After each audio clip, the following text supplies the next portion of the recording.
Hey, Mike here. I just wanted to let you know that you can listen to Dark Poutine early and ad-free on Amazon Music, included with Prime. You're about to listen to a historical episode of Dark Poutine. After episode 149, you will find Scott is no longer with the show. In an effort to maintain continuity and offer listeners as many episodes as possible, we are leaving the episodes in which he co-hosted intact. Thank you.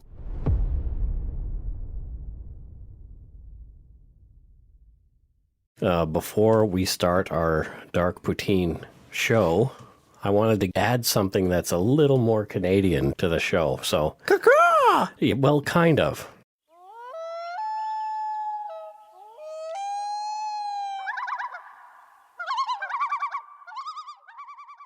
Welcome to Dark Poutine.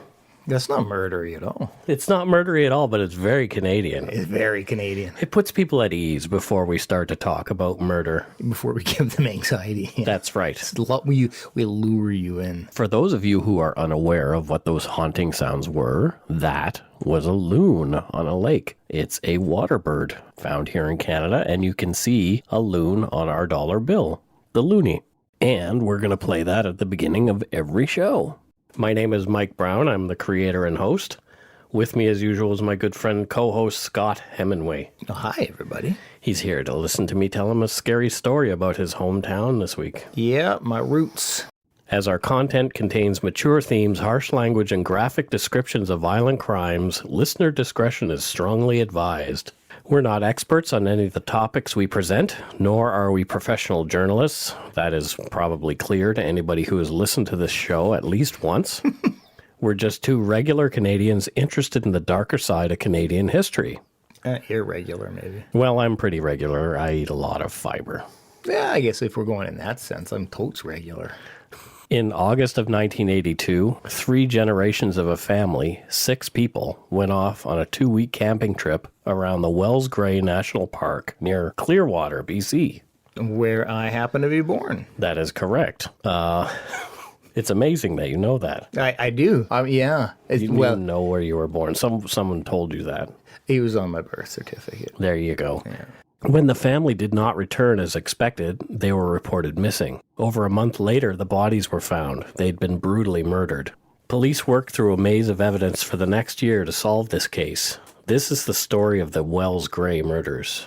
Put on your toque, grab yourself a double-double, and an Nanaimo bar. It's time to scarf down some dark poutine.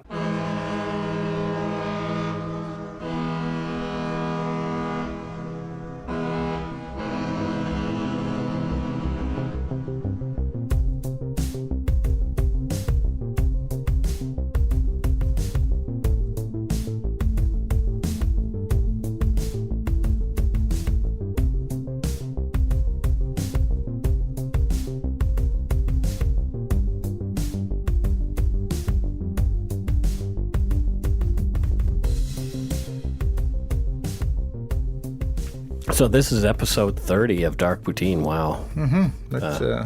We want to start by thanking our regular subscribers and welcome our new listeners. Which seem to be many. Yeah. Which is exciting. Yeah, we're doing pretty well. As Scott mentioned, he was born in Clearwater, BC, and he's been looking forward to this story for sure, as has your mom. Yeah, and I'm sure my dad as well. Oh, okay. Yeah, for sure, because he was probably there when you were born. He was. But also I think he had more of a connection to this than anybody else in the family. I don't think he was living in Clearwater when this took place, but he still had a lot of friends and was close. Sure. So, yeah. Ugh. Yes, ugh. And so how long did you live there? Well, that's a great question. Oh, so you don't know. So you're a wee I'd little say huckster? probably 3 years, maybe. Like from 2 to 3 years. Okay. Because we moved, born in Clearwater, then lived in Pinantan Lake for a while. I decided to pick up things and head to Vancouver when you were 4. 3 or 4, yeah. 4. Yeah, that's when I was like, you know what? I'm a big city kind of baby. There you go. And I ventured out. So, I'd say, up until around 4, I was in that area, which is a very very tiny. So without giving away too much, do you remember this story at all? No, not from when it, not when it took place. It wasn't until a couple of years back when my dad started to talk about it that I was like, oh, this is an interesting one. You were probably too young then anyway, because it happened in 1982. Well, I would have been 9 in 82. Okay. But we did, media wasn't quite the same as it is now, where you can just pop on the old internets and do some googling and find stuff out. Like back then, we didn't have cable TV, so I wasn't when I was 9, so it wasn't like I could just, Yeah, our family didn't have cable very early on either. Yeah. And it wasn't because we didn't have the money. It's because Dad was cheap. I hope he's listening. Well, I think we were just like living with my mom at that time and her boyfriend. And pretty much hippies back then. There you go. So like the TV, they probably like it just, yeah. Hippies and TV. It's the man. Exactly. But so I was old enough to remember, but it just wasn't something that ever popped up in my life. So in early August of 1982, George, 66, and his wife Edith Benntley, 59, of Coquitlam, BC, that's a place just outside of Vancouver, they headed north on a 2-week camping trip. They were off to Wells Gray Provincial Park near Clearwater. It's a scenic 5-hour drive away. Beautiful drive in a beautiful location. Wells Gray is an inland rainforest consisting of 5,250 square kilometers. That's 1.3 million acres of Canadian wilderness beauty in what has been called supernatural British Columbia, our home province. Yeah, it's just a gorgeous area. The place is amazing year-round, with an average temperature in spring and summer of a comfortable 22 degrees Celsius, dropping to a livable -5 in late fall and winter. So it doesn't really get too hot or too cold. Yep, that's not too bad. I remember the interior, though, getting quite hot. Depends on whereabouts. It's near Kamloops. Okay. So Kamloops can get pretty deserty in the summertime, and Kelowna as well. So it's about an hour out of Kamloops, and so it can get hot, but it was not outrageously there because it's very it's rainforest. So there you go. It's packed with wildlife, home to 200 plus lakes, 22 volcanoes and volcanic features. Oh, I didn't. I was unaware of and that. 39 waterfalls. And one of the prettiest waterfalls is Helmlichen Waterfall. Yeah, I believe I've gone there with my family later in my 20s. Have you ever taken the girls there? No, I've never taken them there. It would be quite a And trek. in case I've never mentioned it, I have 2 daughters. Podcast. That would be quite a trek for those 2 kids, I think. I think they could do it now. Yeah. I think they could hack it now. Yeah, for sure. Just give them their iPads. Yeah, exactly. Exactly. But no Roblox, right? No, I've seen the discussions about that popping up too. Interesting. Like we actually, I think, educated some people. Yeah. It's be aware. Yeah, I don't think Roblox is evil at all. I just think there are some evil people who might hang out there, but I don't think the game in and of itself is evil. I don't think the game is evil. I don't think the people who make it intended for this to be the purpose, but I do think from the last time I saw it, they could do a lot more to make it a safer environment. Anyways. Back to Wells Gray, it also features Canada's largest alpine flower meadow amid the Trophy Mountains, which top 2,575 meters. I don't know what alpine flower meadow. It's beautiful. I'm going to say, yeah. Yeah. It sounds like it. I mean, the more I read about this, I feel like this is an ad for Wells Gray as well. Like, I'm telling you. Like, again, I left there when I was young, but I've gone back there numerous times as an adult, and it is a gorgeous, gorgeous, gorgeous place. I am definitely going to go there. Do it. The province of BC Parks Service manages the over 200 kilometers of groomed ski, biking, and hiking trails. As well, the park hosts North America's largest paddle-only lake. Oh, which lake was that? I can't remember which one it is. You'll have to look at wellsgray.ca. Outdoors is your thing, Wells Gray is definitely worth considering. And I have not been an outdoorsy person for a while, but I was a Boy Scout and all that kind of stuff. And I kind of miss the outdoors. And well, we get so caught up in the grind of life. Yep. You know that when you're plugging away to 9 to 5, your time off, you've been doing it for 20 years, your time off is like, I just need to recover. You're not thinking about, it would be wonderful to take a nice drive up to the interior and just camp. And, so it's understandable that we don't get to take advantage of these beautiful areas. Yeah. The scenery and serenity weren't the main attractions for the Bentleys, however. They were going to meet and spend their vacation with their daughter Jackie Johnson, 40, their son Bob, 44, and their 2 granddaughters, Janet, 13, and Karen, who was 11. Sounds like it'd be a great trip. Great trip. The Bentleys, who'd retired a few years prior, had recently purchased a 1981 Ford truck with a 1971 camper. George and Edith loved the wilderness and camping. This new camper provided just the right amount of comfort.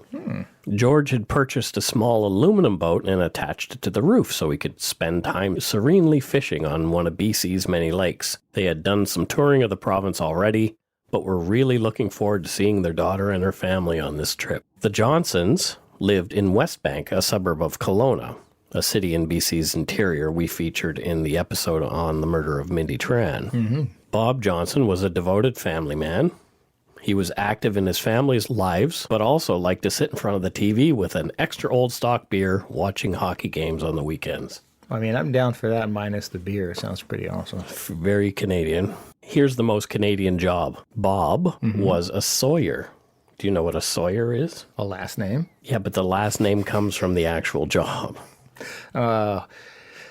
Chopping down trees. It is a person who cuts lumber. Yes, you are correct. Okay, well, there you go. Which, along those lines, my father he worked in lumber mills his whole life. That's what he worked in when we lived out. Bob worked for Gorman Mills in Kelowna. Did your dad work there? I don't think so. Okay. But I don't know.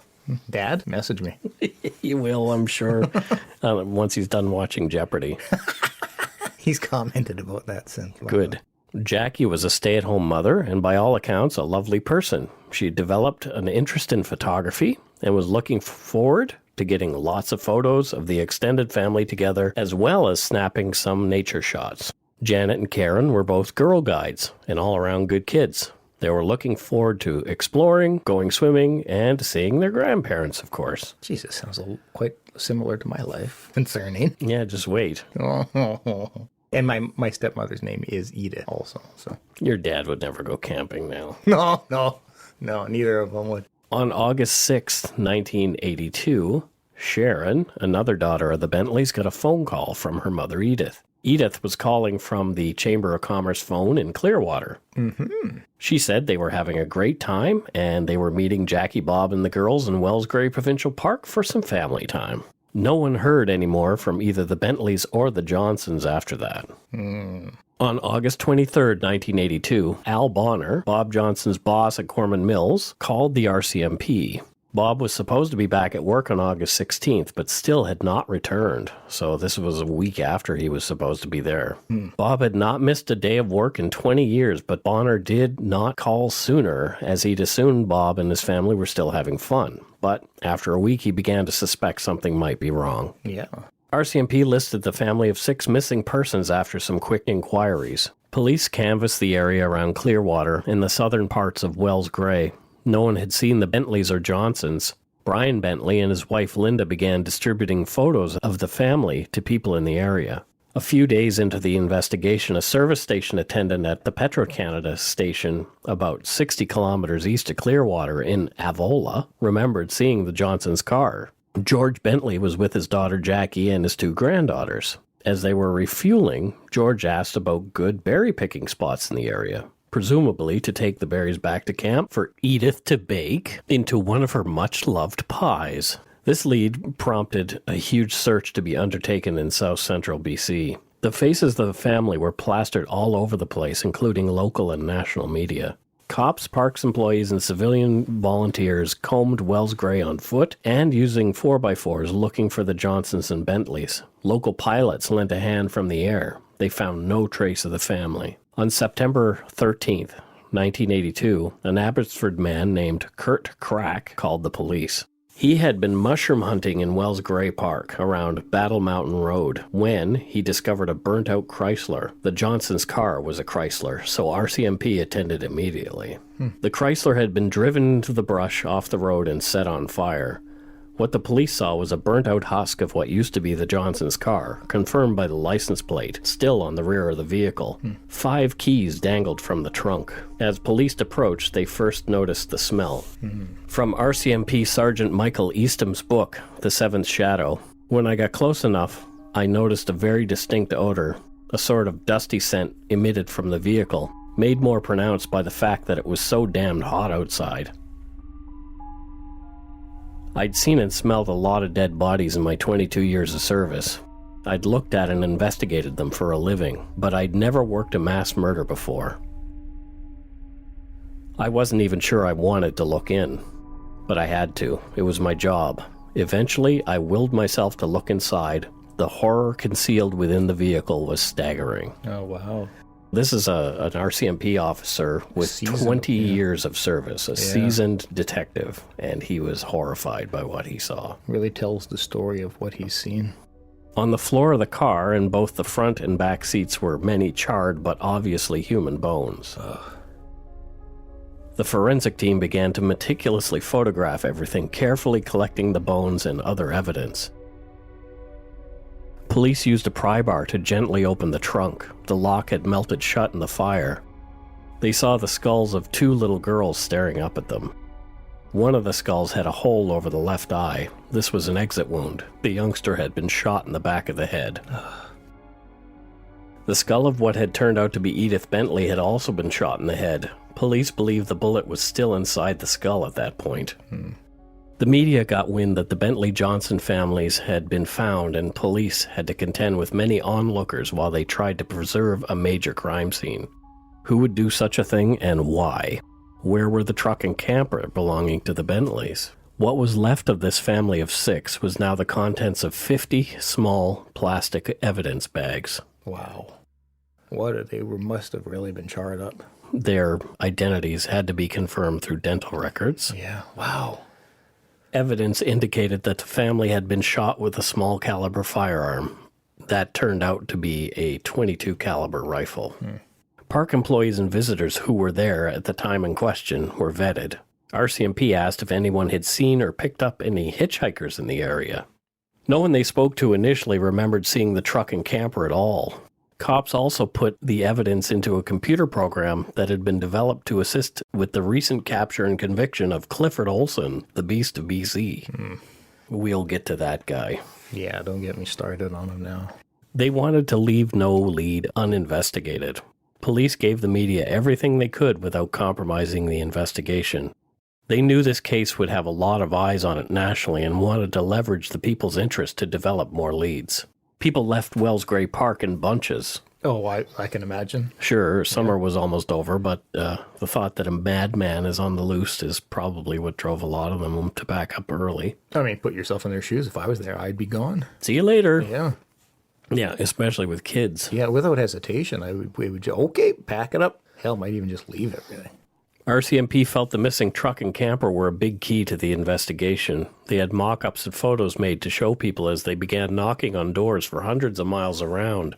A man who'd been camping himself near North Battleford, Saskatchewan on August 24th claimed he'd seen the truck and camper with a boat on top at a gas station. He noticed the BC plates, as that's where he was from. He said the 2 scruffy-looking men were speaking with heavy French accents, which is also odd as the truck had BC plates. Several others claimed they'd seen the same 2 men in a camping rig resembling the Bentleys. Composite drawings were made and distributed. In the meantime, a park employee reported having briefly seen a truck and camper fitting the description parked at the old Bear Creek prison campsite in Wells Gray. So, would you want to camp somewhere called the Old Bear Creek Prison? Why not? Well, I don't know, maybe the word prison? It was a mobile prison. Huh, okay. But it wasn't, Bizarre, okay. Upon investigation of the old Bear Creek prison campsite, RCMP found evidence that people had actually been camping there recently. A couple of extra old stock beer caps lay strewn about. This was Bob Johnson's favorite brew. Yeah. There were small sharpened sticks near a campfire. They assumed they'd been carved for use as marshmallow roasting tools. Yeah. Cops secured the scene and called for 20 more officers to help search. They wanted to get down on hands and knees and make sure that they got everything. Oh, absolutely. They might be finding bullets or whatnot now.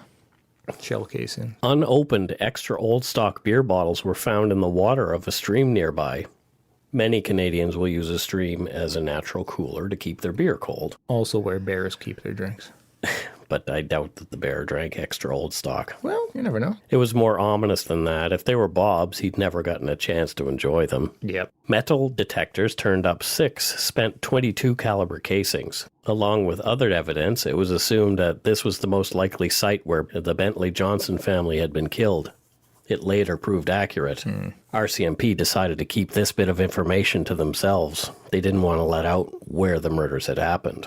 A few weeks into the investigation, a man in Vancouver claimed he had seen the truck and camper parked illegally in his parking lot. This would have proven the truck had actually left the park, but the man turned out to be a crackpot looking for attention. Ugh. Police continued chasing down leads that seemed to go nowhere. By early 1983, there was over $50,000 worth of reward money available to anybody who could give information to solve the case. More than 10,000 posters had been sent all over North America. In 1983, 50 grand's a lot of scratch. It still is. It still is, but comparatively, you look back then, you're probably equal to about 250,000. Sure. Around 300 people from the West Coast all the way to Quebec claimed to have seen the camper truck driven by the 2 suspects. The public was starting to get antsy as this horrific crime seemed no closer to being solved. In late April of 1983, the RCMP decided that they would create a replica of the 1981 Ford F-250 and the 1971 10.5-foot Vanguard camper, complete with aluminum boat on top. They began driving it across Canada with signs on the side asking for assistance finding the original vehicle. This was coordinated with a media blitz, including a video reenactment of the family using actors to jog people's memories. It's a really, really smart bit of... marketing's not the right word, but... they did that with Bernardo, too. Oh, did they? Yeah, they absolutely did. They did a TV special with a bunch of reenactments. Well, I mean specifically like recreating the vehicle and driving it across Canada. Like that's a really interesting and creative way to get attention on the case. And potential witnesses. Really, really, really smart. Two men matching the descriptions of the scruffy men were detained and questioned after asking for help to dispose of a .410 .22 caliber over and under rifle. Sounds like it might be them. Well, yeah, you've got a description matching what a witness said they saw. You've got the right caliber of rifle. The investigation was even leading to the U.S. in Detroit. And cops were about to pursue this lead across the border when another call came in. On October 18th, 1983, back in Wells Gray, about halfway up Trophy Mountain, a logging crew found the burned-out remains of a Ford F-250 truck and camper. The license plate matched, 4836FY. This was the Bentley's plate. This was it. After 13 months, the truck and camper had been found, but the boat was still missing. The remains of the truck and camper were situated in a spot that no stranger in the area could have found easily, and it wasn't easily visible from the air, so that's why they'd missed it. Yeah. The person who disposed of the truck was clearly local, and that person would also, in all likelihood, be the murderer as well. Yeah, it's such a remote area, all of this, where the crime took place. There typically would be you would have to have some knowledge of the terrain. There was a bullet hole in the door of the truck. This is another piece of information that was kept as holdback evidence. Police started going back through their local tips. Earlier in the investigation, RCMP had spoken to 23-year-old David William Shearing and his family, who lived only a few kilometers from the Bear Creek murder site. Shearing's family was well respected, but he was the black sheep. He was known to be into drinking and drugs. As well, he was known to have relationships with younger girls, apparently as young as 13. The same age as Janet Johnson. Fucking disgusting. It doesn't make him a murderer, though. Still makes him disgusting. Yeah. Shearing said he was shocked that this kind of thing could take place so close to home, and he hoped the killers would be caught. Around the time of the discovery of the Bentley's truck, Shearing's name had come up again. Someone called the tip line saying that David Shearing had been investigated for an unsolved hit-and-run fatality in Wells Gray, but was never charged. Oh, interesting. As well, on the same day as that tip, a waitress simply slipped another investigator a piece of paper with only 2 words on it. David Shearing. Oh. The very next day, when a young investigator was speaking to a local man and woman, the woman said something interesting. Aren't you going to tell him about David Shearing and the truck with the bullet hole in the door? So there's that holdback evidence. Yeah. That's the first time that they had heard anything like that. The man gave the woman a dirty look, and she left the room. The investigator left, but came back after he knew the woman would be alone. She told him David Shearing had been asking about re-registering a truck with a bullet hole in the door. David William Shearing rose quickly to the top of the suspect list. Yeah. Shearing was working in construction in Tumbler Ridge, a 9.5-hour drive from Clearwater. BC is such a big province. Yeah, I've never even heard of most of these other places. Tumbler Ridge, I've heard of Tumbler Ridge. I haven't. And I was born near it, apparently. However, upon contacting the RCMP detachment there in Tumbler Ridge, police were told they were dealing with a weird duck named David William Shearing, a Clearwater native. This is even before they told him why they were calling. Yeah. This other cop just started talking about this guy. The weird duck. The weird duck. Cops had been watching him since September 22nd when he'd been found with $40,000 of tools in his car. Dang.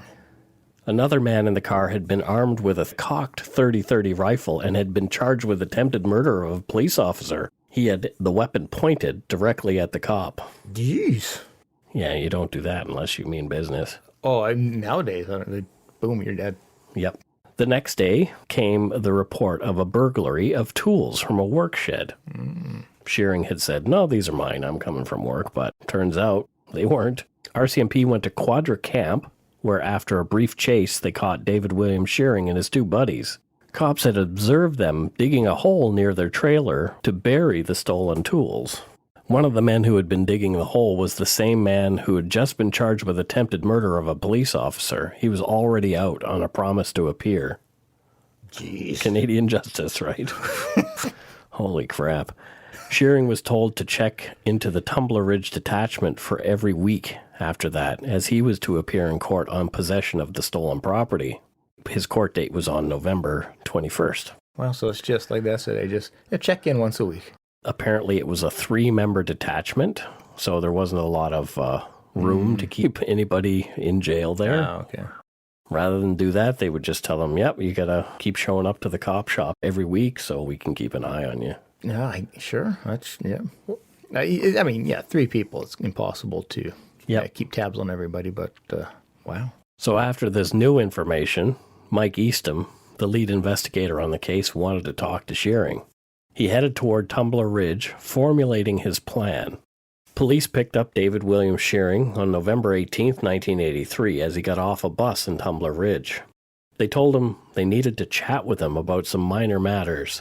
Shearing agreed to go along with the officers without being arrested. On the way, they spotted a pack of coyotes near the road. This led to a conversation about hunting and guns, as it would. One of the cops mentioned he used to shoot grouse with a .22 Cooey. Single shot? Asked Shearing. The RCMP officers said yes, but he said he would love a pump action for more rapid fire. Shearing said, I've got one, a .22 Remington. Oh my God, not the smartest fella. The cops were thinking that this was strike one. Well, it was known that this was the type of rifle that had killed the Johnson Benntley family. Yep. Shearing didn't let on whether he was suspicious of the conversation and gave them more information about the gun being his dad's and the fact that it was hanging in the house at their ranch. Yep, okay. When they got to the detachment, David Shearing was introduced to RCMP Sergeant Michael Eastham. Shearing's eyes widened with fear. Eastham had been in the news about the Benntley Johnson murders as the lead investigator. Cops needed Shearing to talk. They had a plan to soften him up. If you're looking for a smoking gun, I can absolutely guarantee you, you will not find it. In October 2001, a series of letters filled with a deadly powder called anthrax were dropped into the U.S. mail system. What started as an unprecedented case turned into an unsettling mystery. Who sent these deadly letters? And why? From Campside Media and Sony Music Entertainment, I'm Josh Dean, and this is Cover Up Season 4, The Anthrax Threat. Available now. When the group sat down in the interview room, the cops offered Shearing a smoke and got into some general chit-chat about Shearing himself and his family history. Police cautioned Shearing, saying he would not have to speak to them if he didn't want to, but if he wanted to talk to a lawyer, he could. He didn't want to talk to a lawyer at that time. He told the cops that he'd been born on April 10th, 1959 in New Westminster, BC. This made him 24 years old at the time. He had a brother named Greg who was 14 years older than him. The family had moved to Clearwater when David was 5. Shearing had finished high school with a 70% average and went on to take a heavy mechanics course before bouncing around BC and Alberta doing odd jobs. His father, an avid conservationist, had passed away from cancer the year prior. His mother now resided in a nursing home. This was a soft spot for Shearing. Shearing's dad had been a prison guard. He admitted that he had felt sad and began to drink more heavily after his dad died. When Shearing was asked if he'd spend any time behind bars, he was clearly uncomfortable. They changed to more talk of fishing, cars, and guitars, and Shearing relaxed again. He even admitting to having a car accident when drunk that cracked his pelvis. And wasn't there an earlier hit and run with fatalities? Well, let's get there. Eastham asked Shearing if he knew why they'd come all this way to talk to him. Shearing said that he wasn't sure, but it had to be important. He then said he had nothing to hide and that he was an honest man. Sure. Yeah, totes. Of course he's an honest man. Totes. He didn't. I get that sense. He didn't do it. Yeah, I get the sense. We always learned the person's 3 names when they didn't do it. That's always a tell for these true crime things. No kidding, eh? Edward James Olmos? Yeah, well, maybe he done it. Eastham again cautioned Shearing regarding his right to remain silent and access to a lawyer if desired. Only guilty men need lawyers, right? Yeah. Shearing agreed to talk to them, asking, "Are you guys investigating the Johnson-Benntley murders?" Eastham didn't answer right away, but when he did, he answered with a question. "Did anyone talk to you about it last year?" Shearing said someone had spoken to him. Eastham asked Shearing if he'd known about the vehicles found and if he'd ever been to those places. Shearing squirmed. He knew about those places. Eastham told Shearing that bikers were assisting the RCMP with their inquiries, and this had uncovered a few interesting things. From Michael Eastham's book, The Seventh Shadow, Eastham said, "I want to see if you are an honest guy. I'm going to start back a couple of years ago and see what you will do. Remember, you can leave at any time. We discovered that a kid was killed that summer on Wells Gray Road. It was hit and run, or criminal negligence, or whatever. The guy didn't stop. I know all about it. Otherwise, I wouldn't be up here in Dawson Creek on a weekend." Shearing's body relaxed, and his demeanor changed. He must have thought he was off the hook for the Johnson-Benntley murders at this point. Shearing admitted to having been drunk and was driving home one night and he saw a shape in the road. It was too late to stop or even slow down. He hit it at full speed. Good God. The he ran over and killed was a young man named Dave Carter. Fearing punishment, Shearing and his pal just drove off, leaving Dave Carter to die in the road. Nice. Yeah, shaking my head over here. He didn't call police at the time as he knew he'd be in trouble. Eastham asked Shearing how he felt, and he said he was upset about it. Shearing wrote a full confession to the drunken hit and run as the officers looked on. But he's an honest guy. Why did he keep this a secret for so long, such an honest guy? Well, it was eating him alive, and I guess so. He had to tell them now. Oh, how kind. How kind of him. So they had 1 homicide on him. Could they get him to admit to 6 more? They chatted a bit about the possible consequence of the hit and run before Eastham asked him the question he'd been waiting to ask. "David, what do you think about the Johnson and Benntley murders? What do you think of them being killed in your front yard, so to speak?" Shearing said it was bad for the community. "Do you know where the car was found?" Eastham asked. "Yeah," said Shearing. "Do you know where the truck was found?" "Yeah," said Shearing. "You also know where they were killed?" "Bear Creek," said Shearing. Shearing knew right away he'd slipped up. His face showed it. He'd admitted knowing information that only the RCMP and the killer knew, that the Johnson-Benntley families had been murdered at the Bear Creek campsite. At that point, Shearing simply said, "I think I'd like to speak to a lawyer now." Oh. Wonder why. Yeah, because you made a boo-boo. Eastham continued the conversation after a brief break, telling the visibly shaking Shearing he definitely needed a lawyer, but it would be best to talk now. Everybody does dumb things, especially when they've been drinking too much, right? Sure. Right. Yeah. Eastham told Shearing that cops would have to involve his family more in the investigation, his mother and his brother, if he didn't talk right now. Shearing started to cry. Yeah, the mother part is going to get him. Eastham asked, "You knew we'd come for you, didn't you, David?" Shearing answered, "Yeah." David spilled the beans. He explained how he had seen the family camping the day before.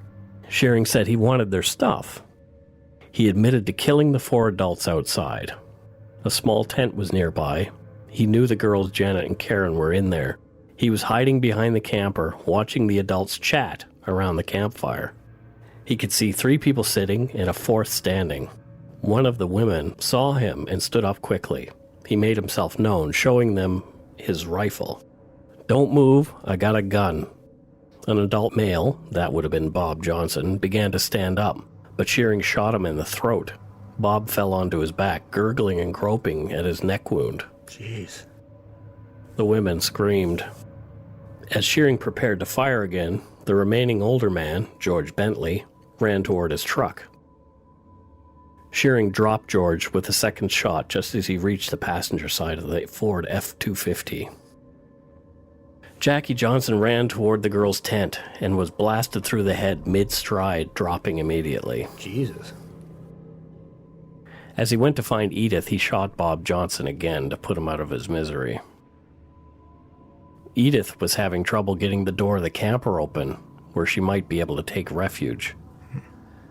Shearing walked up quietly behind her, pointed his gun directly at the back of her head, and killed her with another shot. He then said he killed the girls in their tent. Shearing claimed that he went through the process of getting rid of the evidence. Put the girls into the trunk of the car and the adults in the front.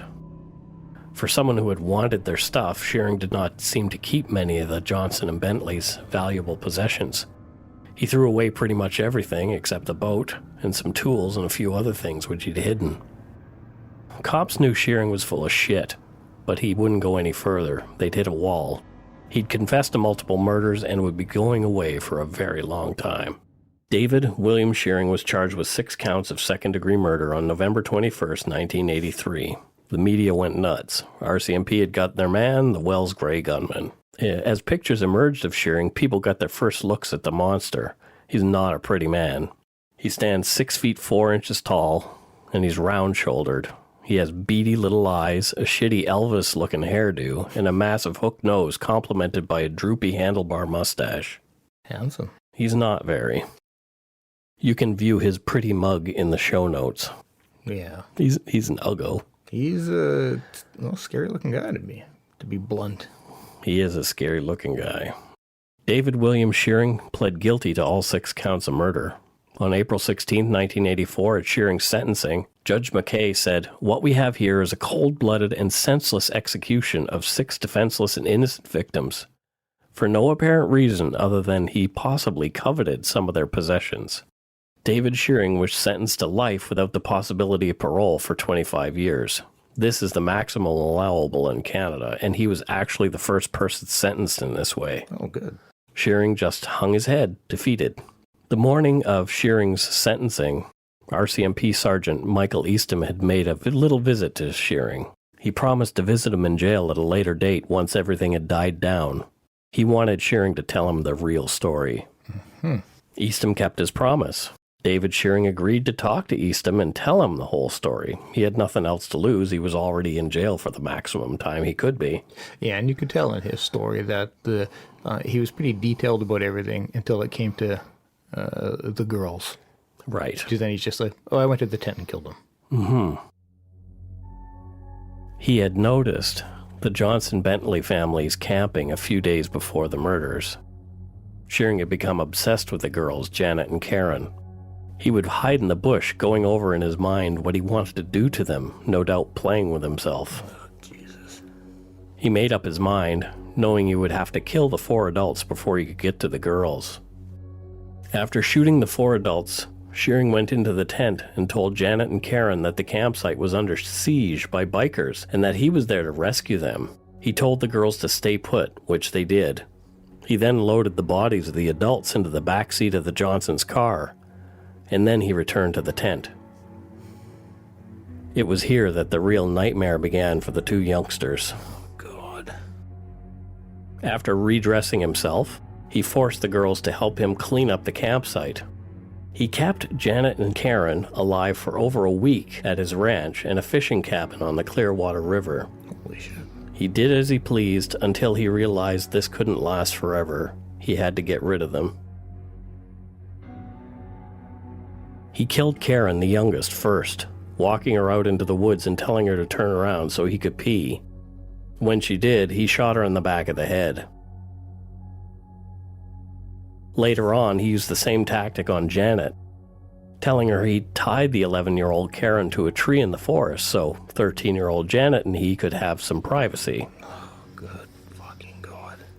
He shot Janet in the back of the head, going on to dispose of the girls' bodies by placing them in the trunk of their father's car and lighting it on fire.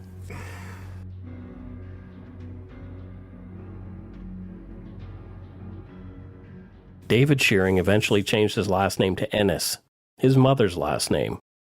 Perhaps he wanted a fresh start, to shed the old last name like his crimes never happened. We've seen this a few times. Yeah, I think it has more to do with just so they don't get, so they can try to, not to be anonymous in the pen? not to start over, but just so that they're more hidden. Yeah, well, you know what? They shouldn't be allowed to change their stupid names. There's one of the rights that you get taken away from you. Yeah, interesting. David Ennis married a Prince Albert, Saskatchewan resident named Heather. What in the actual fuck? There's a whole court case that went on about her being fired after it turned out she was married to him by a business in Prince Albert. Mm-hmm.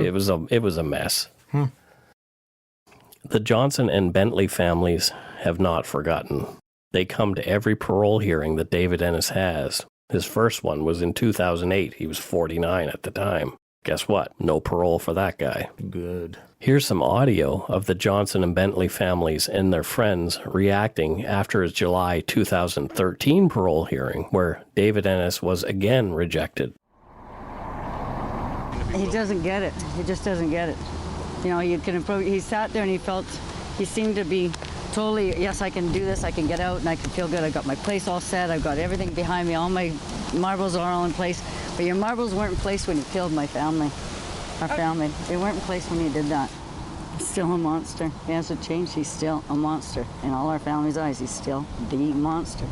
I think there was some remorse actually shown this time. Yeah, he said he was sorry for the first time. Yes. Never ever heard that before. Never heard he was sorry. And it took him 30 years to say it. Well, to stay there another 30 years to actually feel how sorry you really are. It's disgustingly painful, and when you get to know these people and you see the pain that they've had to deal with for 30 years and you look into their eyes and you sit in a room and have to read a statement for your friend, it never goes away. And I think he's right where he should be for the rest of his remaining days. Yeah, if the first time you say sorry is at your parole hearing, you're not sorry. No. You're not sorry. It's more about you getting parole than you are being sorry. Yeah, I'm with everybody who doesn't want to see this guy ever get out of jail. Good God, no. 6 bloody people. Well, 7 if you count the guy that he hit and ran. Yeah, right. He's killed 7 people. 7, yep. Jesus. All of the dialogue that we used came from retired RCMP Detective Sergeant Michael Easton's book, The Seventh Shadow. It was difficult to find as it's out of print. In fact, I had to order it twice because it was destroyed in transit the first time. I reached out to thank Mr. Easton for writing such a detailed chronicle of this story. I told him that we were doing this podcast, and if you're listening, thank you again. He's happily retired and living in Nanaimo. Yes, the home of the Nanaimo Bar. And I have to say, I mean, I watched him on the Detectives, the Detectives on CBC show. It was some great. I think he did some really great detective work. Absolutely. This is quite a long time ago when there wasn't the technology they had now, and so they had to be very creative in how they would go. They just newly had that Clifford Olson computer program. Yep, and you really had to rely on your wits to catch people, and so I thought it was some really, really amazing detective work, and thank God for him. Especially his when you read in his book and what they went into in the detectives about how Eastham challenged Shearing in their interrogation of him. Yep. It was brilliant. That is a brilliant piece of police work. No Mr. Big Sting needed. Yeah, and that's what I'm saying, like where you had to rely on your wits. It's all it comes down to communication in those situations, your ability to understand the person you're talking to, mental chess, and so it was really, really beautiful work. I'm really impressed. Absolutely. And like I said, thank God for him. Yes. Thank you so much for your book, Mr. Eastham. We really, really appreciated it. Yeah. And thank you also for your years of service putting dirtbags like Shearing where they belong. Absolutely. You're a good man. And we love it that the Mounties always get their man. That's right. We're big Mountie fans here. Yep.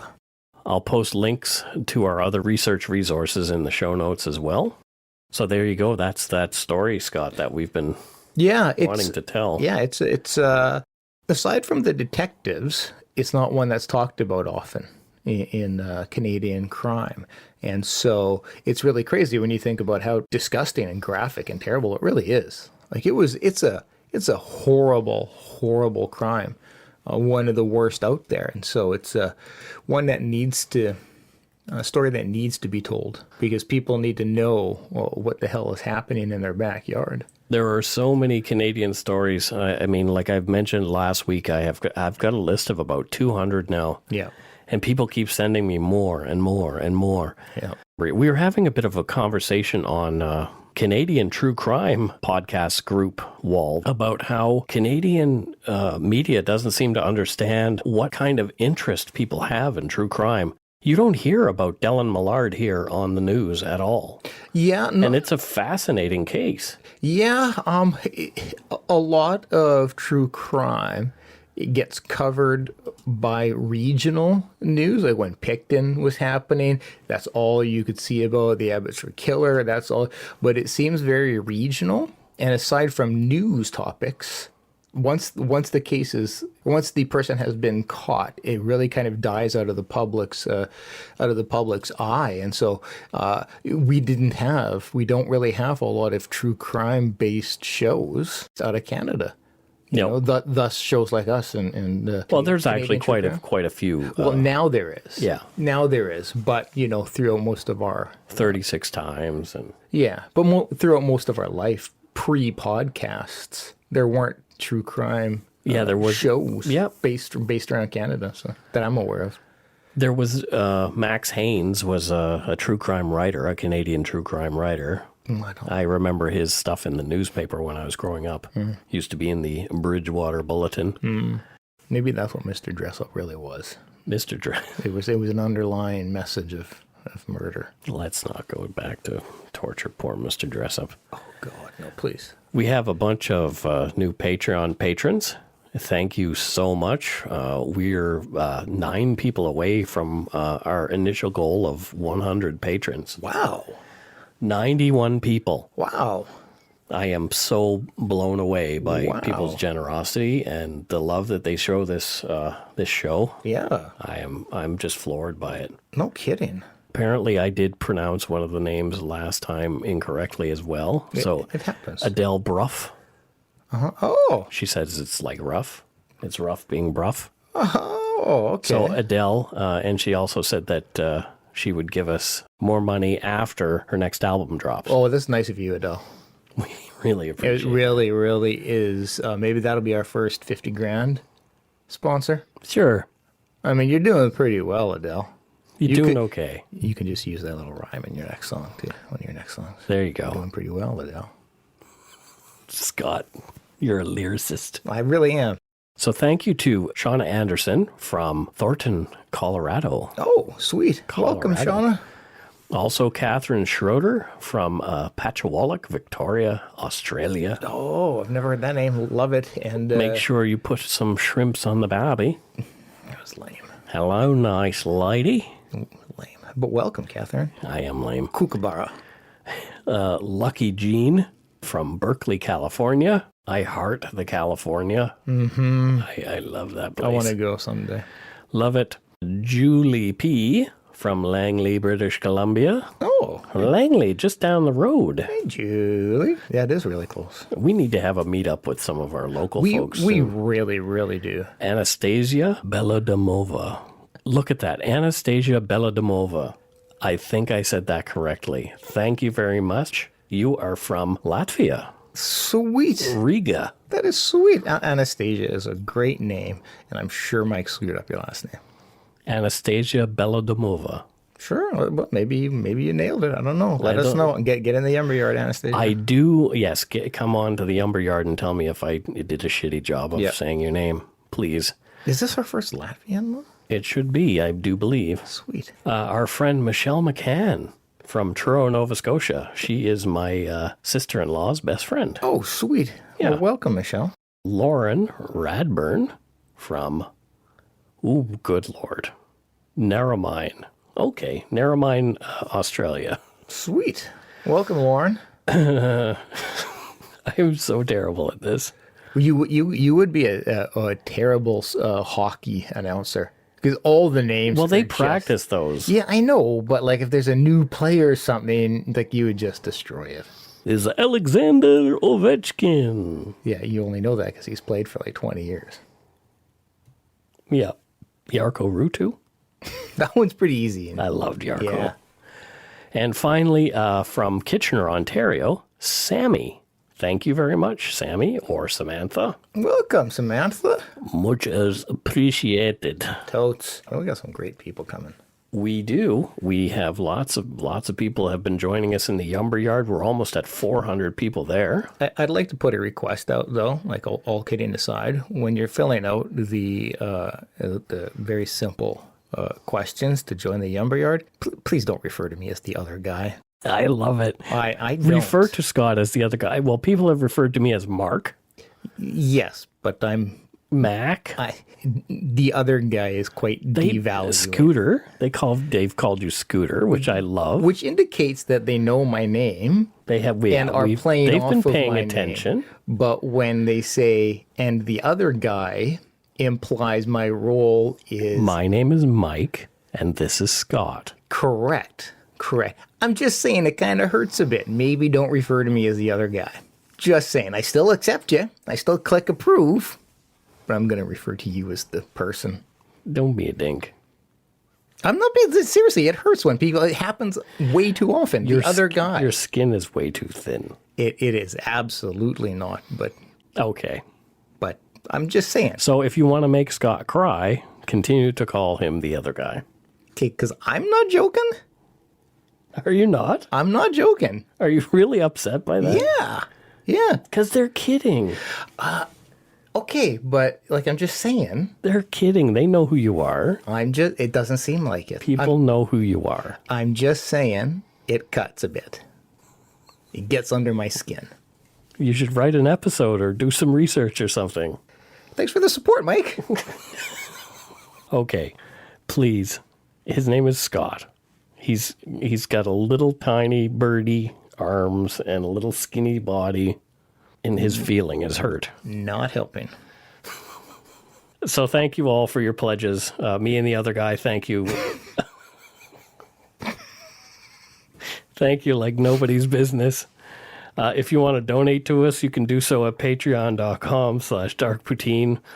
Or send us some donut money via PayPal at our email address, darkpoutine@gmail.com. Actually, Scott's a good photographer. If you like photos, go to @SDHpics_ on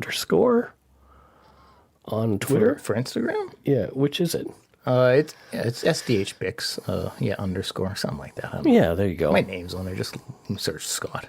The other guy. Type in the other guy. Type in the other guy. It'll pop up. I feel bad that you feel bad. That's all right. Not really. Check out our website, www.darkpoutine.com, for show notes and other cool stuff. Please follow us on Twitter, Facebook, Instagram. Just search for Dark Poutine and tell your friends about us. That's Mike and Scott. Scott. I think some people don't know who I am. So it's fine. I'm okay with it. I've come to grips with it. Does it bother you that much? Yeah, it does. Okay. Yeah. You can subscribe to us on your favorite podcast directory like iTunes. iTunes is also great. iTunes is for farting. On iTunes podcasts, Google Play, Stitcher, TuneIn, Spotify, and at our host, Podbean. We have a promo this week from our new friends at the Spoop Files. Ooh, what a cool name. Yeah. They have a special message for us. Oh, I want to hear. Oh, there's some shitting in hats. I think you might be onto something. I'm Alex, perpetual skeptic, and one of the hosts of the Spoop Files podcast. And I'm Maya, true believer, and the other host of the Spoop Files podcast. We've got a unique case this week, Maya. I've never really heard of anything this strange. Oh? That's saying something, considering the cases we've covered. Yeah, well, apparently, there are two men out in BC asking people to tell them to shit in their hats. Oh, wait, are you talking about Mike and Scott of the Dark Poutine podcast? Those guys are great! But how is this a spoop file? It's not. This is just a convenient way to transition into a promo. As mentioned, we host the Spoop Files, a podcast about the weird parts of Canada, and sometimes the world. You can find us on Podbean, the same host as Dark Poutine. We recently took a look at the Betty and Barney Hill case, so if you're interested in alien abduction, check us out. Thanks, Mike and Scott, for letting us put our name out there. And go shit in your hats! Oh my God. That was amazing. So? That was amazing. They claim at least 80% of their content is Canadian. So. Oh, that was amazing. And they knew your name? They did. They did. Yes. There you go. So you're not the other guy. Well, not to them. And I appreciate that. You're not the other guy to me either. Well, to some people I am. Anyways. You're in the room with me. I'm aware. Is it the farting that made you aware? Oh, it's many things. But seriously, that was a wicked promo. Thank you guys so much. The Spoop Files. Check them out and hit subscribe if you haven't done so already. We'll link to them in our show notes. That's it for this week's episode. That's all we've got. That's it? That's it. Oh, boo. Don't forget to be a good egg and not a bad apple. Bye-bye, everybody. Bye-bye.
Hi, it's Shauna, and I might be a bad parent because my kids think French fries are vegetables. Hey, it's Ryan, and I might be a bad parent because I went out for wings when my wife was in the hospital after giving birth. Johnny here. I might be a bad parent because in my house, the tooth fairy gives pocket change. But we're not alone. Len emailed us and said his 6-year-old daughter's Tarzan moment going from love seat to lazy boy by curtains made him more proud than any dance recital. And Andy left his 2-year-old at the rink. All right, guys, I'm sure we're not alone. Like Andy's kid.